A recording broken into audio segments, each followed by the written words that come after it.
सकता है तो खाली हमारे कानों तक आप एक बार अपनी बातों को बताइएगा, फिर उसको समझ में आ जाएगा। जिस तरह से उस बहन को ले गया था, तत्काल प्रभाव से उसको छोड़ना पड़ा। हमने कह दिया साफ शब्दों में कि अगर तुम एक बहन को लेके आए हो तो तुम उसको भी लेकर के आओ।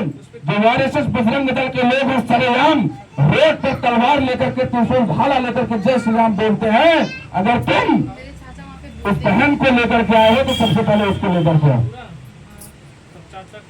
क्योंकि बिना परमिशन का रोड पर तलवार लेके भाला लेकर के चलने का क्या मतलब है? क्या मतलब है?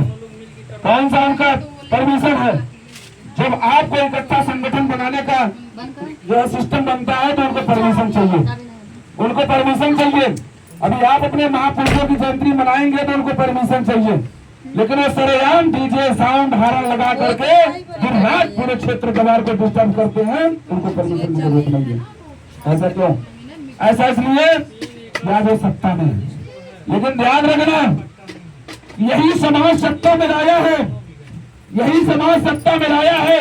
और जिस तरह समाज समझ गया अगर सत्ता में लाना जानता है तो सत्ता से खींच के गिराना भी जानता है, खींच के गिरा देंगे। इसका भी दिमाग में बैठा लेना। आप लोग कमजोर नहीं, कोई कमजोर नहीं है।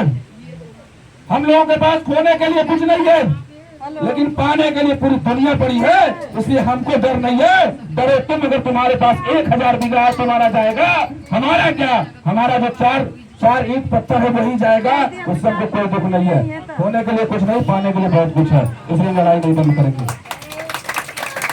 इस देश में सबसे ज्यादा हिस्सेदारी किसकी है? हमें लोगों की है कि नहीं है? सबसे ज्यादा हिस्सेदारी किसकी है? हम लोगों की। तो जब हम लोगों की हिस्सेदारी है तो सबसे पहले जमीनों को बराबरी का अधिकार करके हम लोगों को जमीन में बराबरी का अधिकार दो। अभी खलीलाबाद मीरगंज का मामला है, मीरगंज जान रहे ना आप लोग? खलीलाबाद के पास मीरगंज पड़ता है। मीरगंज का मामला है, 40 परिवार का सरकार ने 1970 का किया हुआ पट्टा को खारिज करवा दिया। लगभग 50 साल से वो उस कृषि भूमि को, पट्टा भूमि को अपना अनाज उपजा रहे थे, उनकी जीविका चल रही थी, और उस जमीन को वो छीन लिया। अब सोच लीजिए, किसी के नाम से 1 बीघा पट्टा था, किसी के नाम से 2 बीघा था, किसी के नाम से 10 हिस्सा था। 50 साल की पुरानी संपत्ति शक्ति कैसे हो गई तुम्हारी छीनने की? ये प्रूफ होता है कि हमारा समाज इकट्ठा नहीं है, नहीं तो तुमको सबक सिखा देता। क्योंकि संवैधानिक अधिकार हमारा है, जो हम चाहेंगे वही करोगे, जिससे हमारा समाज सुरक्षित रहेगा वही करोगे, अन्यथा इसके खिलाफ कुछ नहीं करोगे तो हम आंदोलन खड़ा कर देंगे। हमारा अधिकार है, तो इसलिए इकट्ठा होना पड़ेगा, एक होना पड़ेगा। एक बात और बोल के जा रहा हूँ आप लोगों को, दिमाग में बैठा लीजिएगा। जब वोट का समय आता है, तो मुख्यमंत्री जैसे लोग आपके झोपड़पट्टी में आकर के खाना खाते हैं। जब वोट का समय आता है तो बोल सकते भारत बाबा साहब अम्बेडकर साहब का फोटो लेकर के राज्यसभा में घूमते हैं कि हमारे भी बाबा साहब हैं।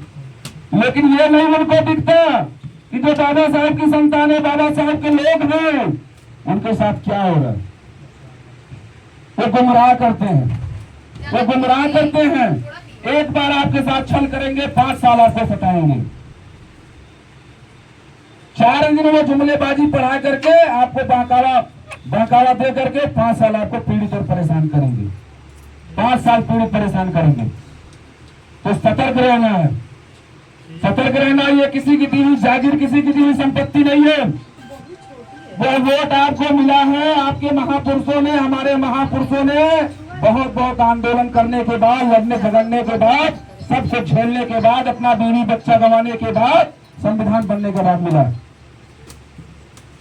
उसको हम नहीं खोने देंगे।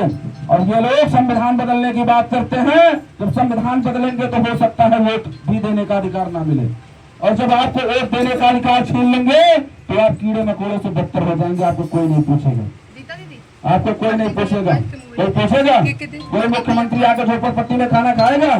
कोई विधायक आकर के आपके यहाँ हाथ जोड़ेगा? सर पटकेगा, कोई नहीं आएगा, कोई आएगा?